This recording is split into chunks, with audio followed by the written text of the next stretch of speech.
আমার রাসূল সাল্লাল্লাহু আলাইহি সাল্লাম অবশ্যই একটা একেবারে দৃষ্টান্ত প্র্যাকটিক্যালে সমাজে বলে দিয়ে উদাহরণ দিয়ে দিলেন। ওই মানুষের পেটটা ভরলো না, হাহা করে খেয়ে নিল, বিসমিল্লাহ বলল না তাই। আর বিসমিল্লাহ বললে সেটা যথেষ্ট হয়ে যেত। আসুন এবার হাদিসে। আন আয়েশা রাদিয়াল্লাহু তাআলা আনহা ক্বালাত, ভালো করে শুনুন, বর্ণনা করেছেন আবার কে? শ্রেষ্ঠ সাহাবিয়া, আমার রাসূলের স্ত্রী মা আয়েশা বলছেন, কানা রাসূলুল্লাহ সাল্লাল্লাহু আলাইহি ওয়াসাল্লাম ফি সিত্তাতিন নাফারিন মিন আসহাবিহি।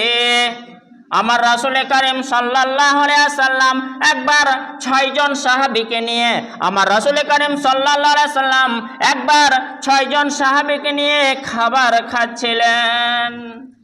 কয়জন? 6 জন সাহাবীকে নিয়ে একসঙ্গে গোল করে বসে খাচ্ছিলেন। হঠাৎ করে একটা অপরিচিত মানুষ পাড়া গ্রাম থেকে সে এসে করলো কে, খাবার রয়েছে তো, সেই খাবার বে লোক মাথায় নে এরকম করে বড় মুষ্টি করে 2 লোক মাথা খেয়ে নিল।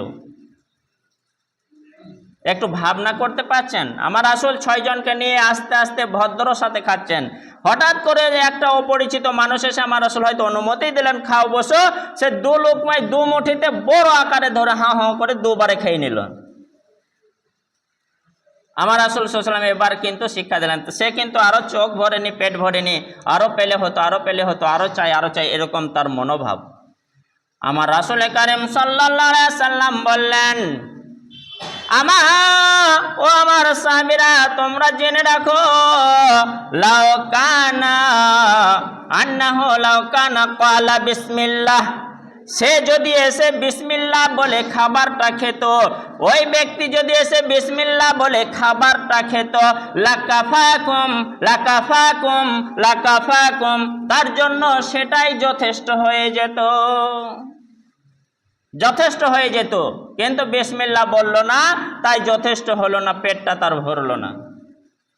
এবার আমার রাসূল আদেশ দিচ্ছেন, হুকুম দিচ্ছেন, কিয়ামত পর্যন্ত আনেওয়ালা মুসলমানদের জন্য হুকুম দিয়ে চলে গেলেন,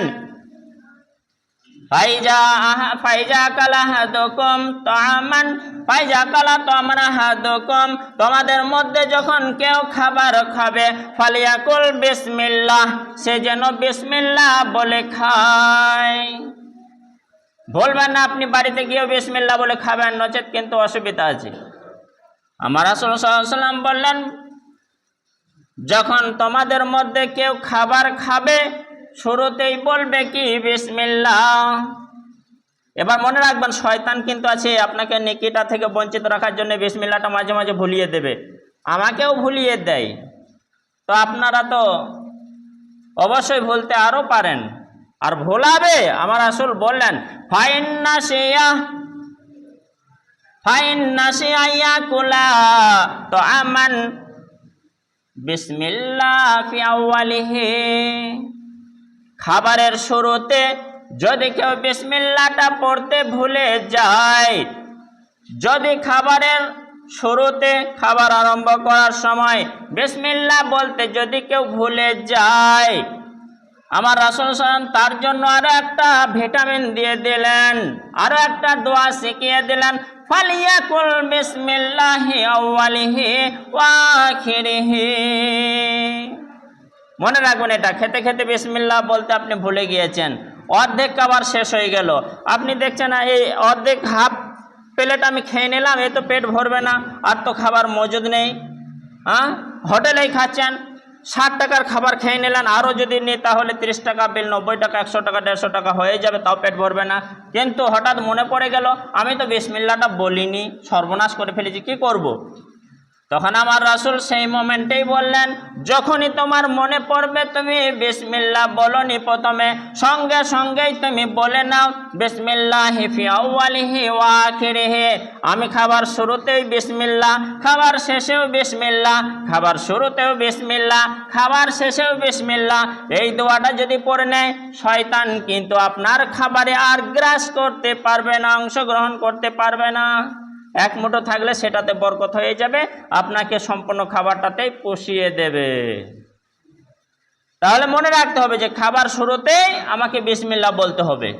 যদি না বলি, আমার রাসূল বেঁচে থাকাকালীন, আমার রাসূল সমাজে থাকাকালীন 6 জন সাহাবীকে নিয়ে খাচ্ছিলেন, বরকতটা চলে গেল, ওই 2 মুঠোতে 2 লোকমাতে খেয়ে নিয়েছিল বিসমিল্লাহ না বলে। তাই সে মনে হয় 1 ঝুড়ি দিলে 1 ঝুড়ি খেয়ে নিত, তাও পেট ভরতো না। তো বিসমিল্লাহটা অবশ্যই আপনি আমল করবেন। রাসূল সাল্লাল্লাহু আলাইহি ওয়াসাল্লাম যেহেতু বলেন, যদিও খাবারে বলতে বলতে ভুল হয়, শেষে কিন্তু বিসমিল্লাহি আউয়ালিহি ওয়া আখিরিহি, মাঝে মনে পড়লে বিসমিল্লাহি আউয়ালিহি ওয়া আখিরিহি, ছোট দোয়া, এটা অবশ্যই যেন বলি। হাদিস সহিহ ইবনে মাজাহ 3264 নম্বর।